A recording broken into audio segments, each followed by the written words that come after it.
Hello and welcome to another Crusader Kings 3 Dev Diary. This time we're talking more about maps, and yeah, I do like what the maps look like, so this is good. We're talking about map scope today, and in the background of this image we've got a bit of the, well, there's Baghdad, so this must be the Mesopotamia region, and that's a lot of little rivers going into what I assume is it the Tigris or the Euphrates that goes into Baghdad? I forget. But that'll be the Zagros Mountains, and, you know, a bit of a desert going on here. It's pretty cool. I like it. Right, anyway, let's move on. Salutations. As a continuation from last week, I, Emil Tissander, will be talking about the scope of the map and perhaps, more importantly, showing you how it all actually looks. Get ready for a very screenshot-heavy dev diary. I do like those, so, okay. So, in Europe, it has been reworked from the ground up. We made sure to give all of Europe proper attention when painting baronies and counties. It was important for us to make sure we have a good and consistent quality level across the map. I'm sure you'll find Eastern Europe in particular fleshed out with a lot more detail than what you may be used to in CK2. Yeah, CK2 Eastern Europe was not super detailed. But here we have Kiev, and it looks more detailed. What else can I say? Remember, each one of these isn't just a province on its own. They are provinces on their own, but they are also split up into, you know, the baronies, the individual areas, cities, baronies, and temples, and that kind of thing. So it's not just, oh, this entire thing is Chorobil. You move into Chornobyl. You can move into the temple of Chornobyl, or the city of Chornobyl, or whatever it is inside that as well. So a lot more granularity than what you see. Which I think is going to be a big improvement. I still love that. More granularity, the better. We have Novgorod here, which is looking pretty sweet, not going to lie. Interesting, just massive forest being, you know, you can't move into the forest. I would like to cut it down, though. Is that not possible? But yeah, looking good here, too. Very nice, and very nice indeed. Since we've already shown bits and pieces of Europe in screenshots and videos, let's have a look at a few specific locations and what special buildings they have available. Starting with France, it felt like an obvious choice to include Notre Dame, one of the most recognizable cathedrals of the time period. Alright, so here's the Notre Dame. I wonder if you'll be going to be able to see it on the map. That would be pretty cool as well. Also known as Our Lady of Paris, this magnificent cathedral is dedicated to the Virgin Mary. Just like every other fucking cathedral. Constructed in the Gothic style, it impresses with numerous statues and enormous colourful rose windows. On the outside, the cathedral is covered with sculptures, vividly retelling biblical stories, allowing even illiterate peasants to understand the glory of God. Cool. Gives you +2 tax in the holding. The county gets 20% taxes. Development is growing pretty higher. For the entire realm, it gets stewardship per level of devotion, you get some piety, you get some renown. Very cool. And it looks like you're going to be able to upgrade it, because this is just a level 1 Notre Dame. Of course, it's only got the front part of it. What about the back? We need more of Notre Dame. And then we have France itself. And I don't know, I don't see Notre Dame there. But the flag may be covering it, so I can't tell for sure.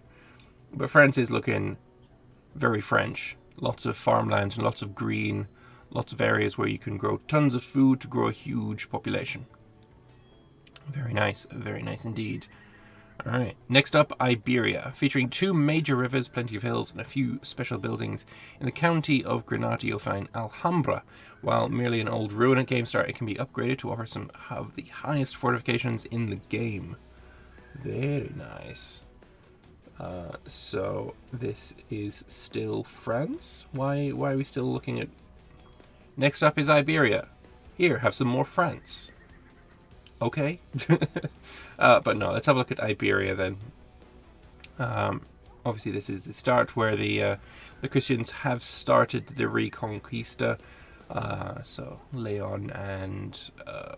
this one was Castile, wasn't it? It was Castile back then as well. Navarra, Aragon, looking pretty nice. Interestingly, like this, you can totally live in these mountains, but this one, oh no. These ones, oh no, never, absolutely never. A bit of Portugal going on as well. Aviedo Viseu apparently is it's good that they're having both, said my Portuguese friend. I don't know. I don't know the region enough to really comment on that. And then there's the two major rivers going. This area here, if you have a little kingdom in between these two rivers, it's going to be quite defensible. It's interesting that Sevilla goes on either side of the river. I would say that would be a little bit awkward. I generally don't like when provinces go on the other, like either side of a river, a huge one. It looks off. But yeah, it's fine. It's fine. It's fine. You're not going to notice when it's all yours. But yeah, it is a very nice looking map so far. So, Alhambra. The Alhambra is a fortress built upon the remains of an ancient Roman fortification. While it's serviceable as a defensive structure, with the right investments, it could be turned into something more. It gives a defender advantage of +2, fort level of +2, and 250 garrison. You can turn it into the Royal Palace of Alhambra. The Alhambra has, since its days as a mere Roman ruin, been upgraded to a royal palace befitting an emperor. A shining example of local architecture, the colour of the buildings in contrast with the local woods leads poets to describe it as a pearl set in emeralds. Very nice. +8 defender advantage, 8 fort level, 1,000 garrison. You get some development growth, control growth, and of course some prestige, because it is quite prestigious to have a bloody big palace. Very nice. Speaking of special buildings, the City of World's Desire features not one but 2 special buildings. This makes Constantinople a very spectacular holding. Well, yes, it's the City of World's Desire, of course it would be. And if that's not enough, it also has the highest development level in the game, as it should. So it has +5 fort level for Theodosian walls. Really? The Royal Palace of Alhambra more than the Theodosian walls? Okay. Garrison size +100%, garrison +1,000. In this county, you get hostile raid time, takes longer, more levies, tons more taxes. Development goes up hugely. Levy size, holding size, very fucking good. Theodosian walls were built during the reign of Emperor Theodosius II in the early 5th century, but they still remain some of the most formidable fortifications built by human hands. And then we have the Hagia Sophia, giving you some development growth, some learning, intrigue, per level of fame, piety, renown, number of knights, knights effectiveness, just tons of good shit. The Hagia Sophia is a true marvel of engineering, with a massive dome standing out as the most impressive feature.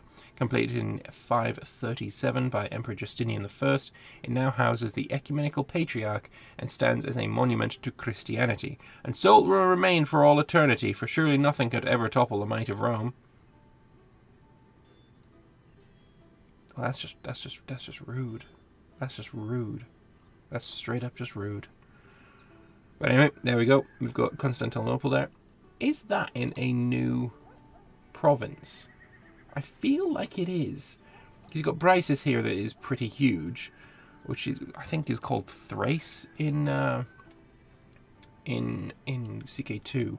But I can see some writing there, so I feel like just this is going to be a county on its own, which I think is definitely a good idea. Having the capital be its own small thing is good.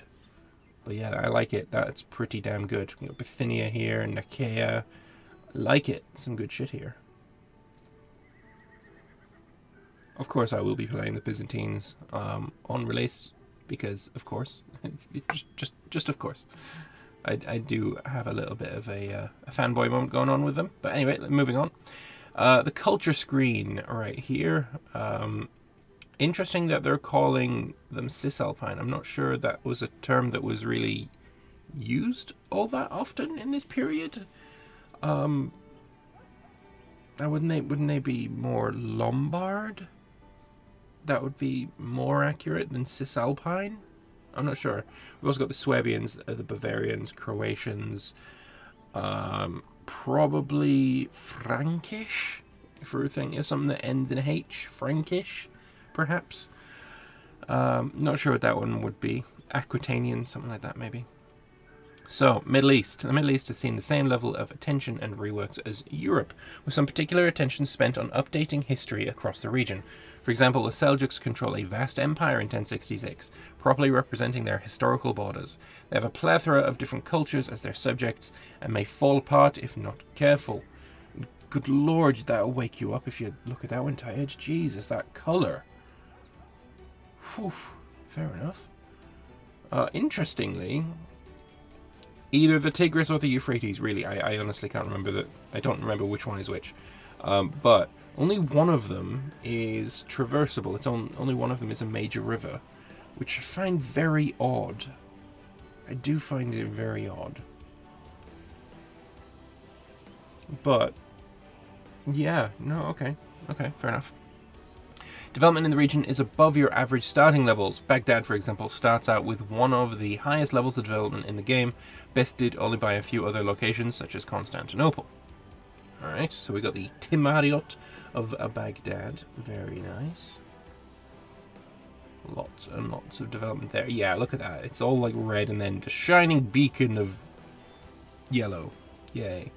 Baghdad also has one of the single most impressive special buildings available, the House of Wisdom.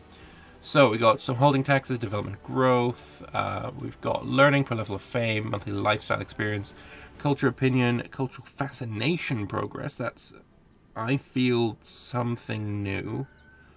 I don't think we've learned about cultural fascination yet. Then faith creation and reformation cost, negative 20%. The House of Wisdom contains a vast knowledge of books, and the scribes therein work tirelessly, both day and night, to translate even more great works of literature. The sources vary from Greek, Persian, Indian, and many more.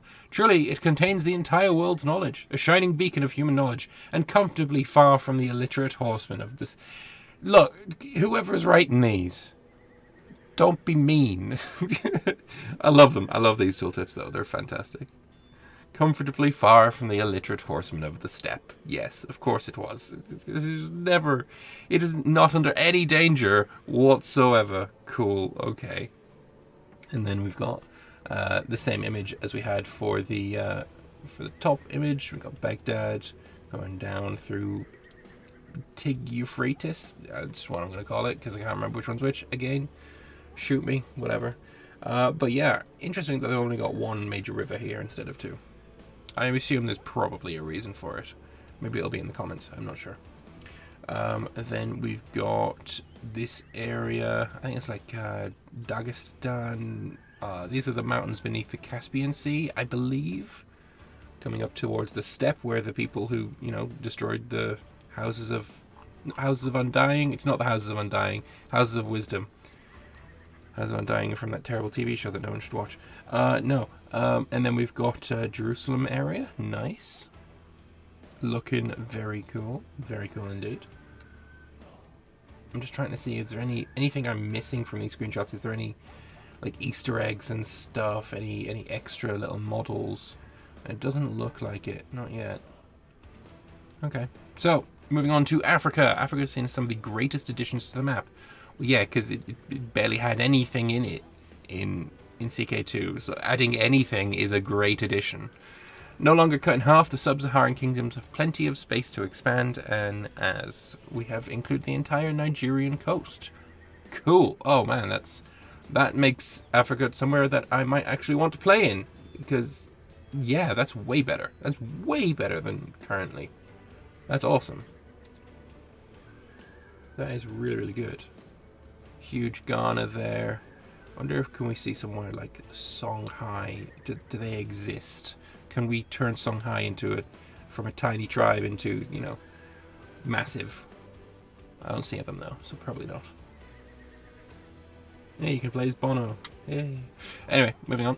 We have a total of 5 different pagan faiths to play as, giving you plenty of different options. A solid first pick would be Benin within the Niger Delta.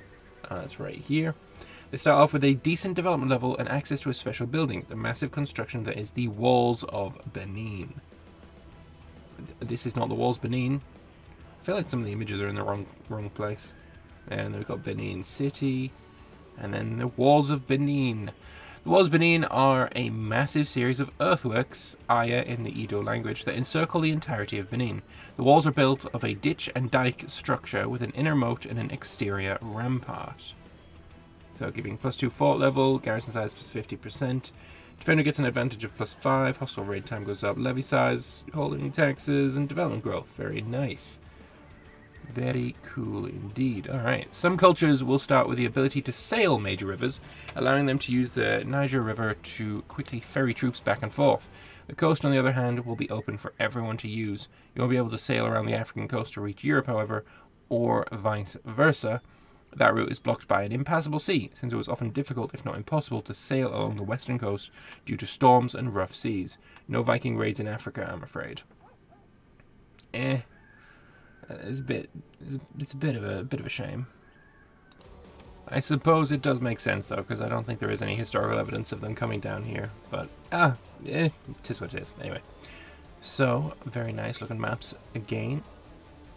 A bit more of, I guess this is the Gold Coast-ish area, or a little bit further west. I'm not really sure of what it's called. Then we've got, where is this? Is this the part of, this goes up towards Morocco area, perhaps? Very cool, very cool, I like it. Let's not forget the Horn of Africa, expanded to include Mogadishu. The area offers space to play in, with Christian, Muslim, Jewish, and pagan rulers all wanting a piece of each other. Well, I mean, if you play there, then everywhere will be whatever you are, clearly. But that does look a lot more fun to play in than currently does in CK2, for sure. Very nice indeed. Very nice. Lots and lots of more granularity and more stuff to do. More interesting area. Very nice. Finally, let's mention Egypt, a rich area that has a lot of floodplains, good development levels, and a couple of special buildings, all encompassed by the Nile, a major river with green and lush vegetation. Yeah, no, that seems pretty gnarly. I like it. That's cool. I don't see the pyramids, which I think should be around here-ish. That's a little worrying if I'm not seeing the pyramids. No. Pyramids, they give development growth, they give renown, they give short reign duration, they give 20%. Pyramids, most prominently of the Cheops, stand of wonders of the ancient world. Vast and impressive, they enhance the image of any ruler who controls them. Yeah, but I'd like them to enhance the image of this screenshot as well, you know? It'd be pretty nice. Cool. So, on to the Far East.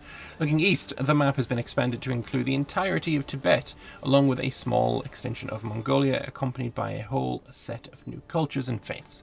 Starting with Tibet, the area has a whole bunch of independent realms, since the Tibetan Empire is long gone by the time of our two start dates. There is a wide range of rulers and different faiths and cultures spread out across the plateau. Two most prominent faiths being Bun and Nangchos, a Buddhist faith syncretized with different Tibetan beliefs and practices. Wow, that is colorful as hell. For sure. Okay. So we got the Himalayas down in the south, and then the Tibetan plateau is just full of dudes. Lots and lots of different countries and flags, and it's going to take a while to sort of get used to and you know, recognize them all, I think. But yeah, okay. Lots of color. Lots of color. If you want to play in a colorful area, Tibet has you covered. Alright, and then we have the Kyarwe Bonpo. I assume this is culture map mode, or no, it's religion map mode. Religion map mode. Okay. That is a mess. That really is a mess. Good lord. Okay. And ooh no. I don't like this screenshot. That is a bit rough. The mountains make these also very, very difficult to read. Yeah, this is probably the worst map screenshot in the dev diary. It's very hard to read anything or make any sense of anything. I guess this very, very transparent political map mode that they've got going on is not super good for mountainous regions. Having a mountains, you know, interspersed everywhere, fine, but when it's literally all mountains, I'm not sure that looks very good. I'm not sure that looks amazing. Okay, moving on to Mongolia then. A little bit more flat and steppy. There's a powerhouse present in both bookmarks. In 867 you have the Kyrgyz Khanate and Great Liao in 1066. Counties and provinces include Karakorum and the entire area surrounding Lake Baikal. Very nice. I assume that's Lake Baikal then. Alright, and there's Great Liao. Pretty huge, pretty huge. Is there any interesting ones we can see up here? Who do you want to play as? Which one of these is going to be like your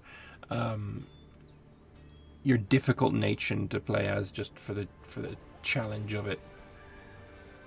I'm sure there's going to be some people that want to play as shitty. Expanding Tibet and Mongolia left us with a small empty space in the south, and we really couldn't have that now, could we? So we went ahead and filled out Myanmar, or Burma, down to the Gulf of Martaban with the brand new baronies and counties, which gives you two rather interesting starting options. In 1066 you'll be able to play as King Anawaratha of the Pagan Kingdom.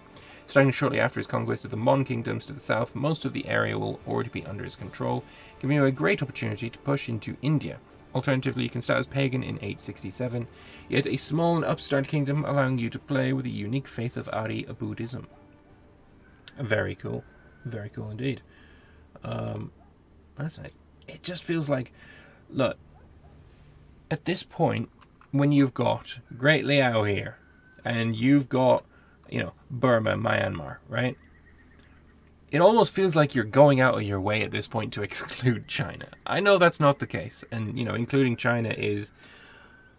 China has its own systems that are definitely as in-depth and as different as, Europe's are. So it is a huge extra thing and a massive, massive amount of work just for China itself. I get that, but you're surrounding it with playable countries. If it's not in a DLC at some point, I would be very surprised. I really would. Alright, so we've got the Shwedagon Pagoda, giving you some more taxes, holding taxes, development growth, some piety, renown, tyranny, and clergy opinion. The Shwedagon Pagoda is a sacred Buddhist stupa built by the Mon people around the year 500. It houses many famous relics such as the staff of Kakusanda, the water filter of Konagamana, a piece of the robe of Kasapa, and 8 strands of hair from the head of Gautama. Sure. I'll wrap it up here, otherwise I'll end up posting screenshots all day. Do you think I missed an important area somewhere? Yeah, Britain. Let me know, and maybe, just maybe, I'll see if I can't share some more. Very nice. So, that is Dev Diary. And I gotta say, there's some very interesting screenshots in here. Some very beautiful screenshots as well. And some that I'm not entirely too happy with, like the ones where it's like all over the mountains. But as a whole, I think, yeah, it definitely is looking real nice. And Jesus, again, that's going to wake you up. Very nice indeed. Let's jump on over to the forums and we'll see if there's any dev comments. All right, so dev comments. So Sovereign Core is adding some more. It seems like the Dev Diary was pretty well responded to. Also, we have the return of show-only dev comments, which is just so needed. So that's great. So the Notre Dame building states it's level 1. Notre Dame. Does that mean great works like in CK2, the special buildings would have levels? Some special buildings do, such as the mentioned Alhambra. Notre Dame doesn't, however. Level 1 is always displayed by default. We'll look into that though. That's a shame. Could you have a screenshot of India and its religious diversity and any special buildings in there? And can we get a map of the British Isles? Yeah, that's what I said. And its religious diversity and any special buildings. 2 and 3, we'll see what he can do. Hopefully we'll see that down below. Special buildings will only be constructible in special counties like Notre Dame only in Paris. Yes, correct. Special buildings are located in specific locations only. Until we get a Great Works like DLC where we can build special buildings everywhere. Yay. What is this cultural fascination? Yeah, that's what I said. That the House of Wisdom provides a bonus to. Is it something to do with technology or cultural tolerance? More about that in the future. Great. Secondly, we wish to see Britain and to hear about some more special buildings. Offa's Dyke was mentioned at one point. We do indeed have Offa's Dyke. Far from as spectacular as some of the other special buildings, so it does exist in several baronies, providing small advantage bonus in combat. What the fuck is Offa's Dyke?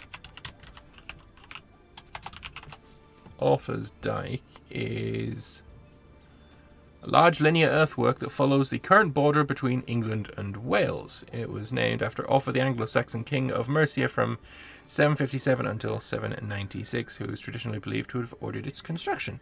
I did not know that. It's a big ditch, basically. It's a big ditch. Cool. All right. Can you build more great work special buildings? Are holdings within the province fixed? Like, do you have a fixed amount of constructible holdings like in CK2? I hope you choose to place holdings within the province instead of dividing a province into, say, 5 holdings. I'd like to know if the province could be divided into 10 locations for possible holdings, but with fixed amount of possible holdings. Stop saying holdings. We have a number of predefined special buildings. Some of these exist at game style, while others will have to be constructed. They're spread out across the map fairly evenly, though certainly not everywhere. They're intended to be something of a contested hotspot that you'll want to conquer. Barony may only have a single holding, but the amount of baronies are fixed. Not all will be constructed from game style, however, leaving room for new holdings to be built as you make progress. Again, this is kind of the thing that we've seen in, like, the first Dev Diaries, like, a long time ago. I really don't like seeing these questions again and again and again and again and again. But anyway, whatever. I see the Caban and Katakaya dam lakes have been added around Karpert. These are obviously modern constructions, were not present at the time. I don't know what those are. But yeah, oh yeah. Well, if you're making a dam, then a lake will, be filled in behind it. Yeah, so they've accidentally put the dam lakes in. It's good. It's good to see them, pointing that out. Will buildings like the pyramids in Hagia Sophia will get graphic models on the map like they have in CK2? Okay, so some special buildings will be visible on the map. Both pyramids and the Hagia Sophia are examples of those. We haven't added them to the map just yet. Well, I guess that's why. Okay, is there a graphical distinction between buildings of different cultures on the map? There is a difference, yes. It might be difficult to tell from the zoom level I use. For most of the screenshots, though, they won't look the same in India as in Europe, for example. Good. Seen a whole bunch of requests for other areas already. I won't be able to post screenshots of everything, but here's something at least. Arabia, the Danube, and Eastern Carpathia, and India. Okie dokie. So this one is Arabia. There's Mecca. Oh, it looks like we do see some of the map models. We see the big box thing. I don't remember what it's called. But yeah, we got that map model in. Very nice. What else we got? The Danube, Eastern Carpathia in India. Okay, so here's the Danube River. Very nice. I love to see that it is one of these traversable ones. So this is going to be like, okay, this is where I put my borders because this makes the most sense. I love it. Fantastic stuff. Very nice indeed. We got a bit of India as well. Very cool. But no British Isles. Also, that is the last of the dev comments, because if I click on the 2, then it goes back to normal plebby comments. Or, I mean, it goes back to Servankur, who was the first of the second page, but, also plebby comments. So, that is it for this dev diary. What do you guys think? I think there's some very interesting stuff in here. I do like a lot of the map. I think it looks really good for the most part. There's some things I don't like, such as the mountainous one that we saw in Tibet. That looks a bit awkward. But otherwise, I think this looks really, really fantastic. And yeah, I'd love to know what you guys think though. So please do leave your comments in the comment section below. Leave a like if you want to leave one. It's up to you. If you want to keep up to date with all CK3 news and updates, then pop a subscribe down. And I will see you guys in the next one. Thanks for watching. Bye-bye.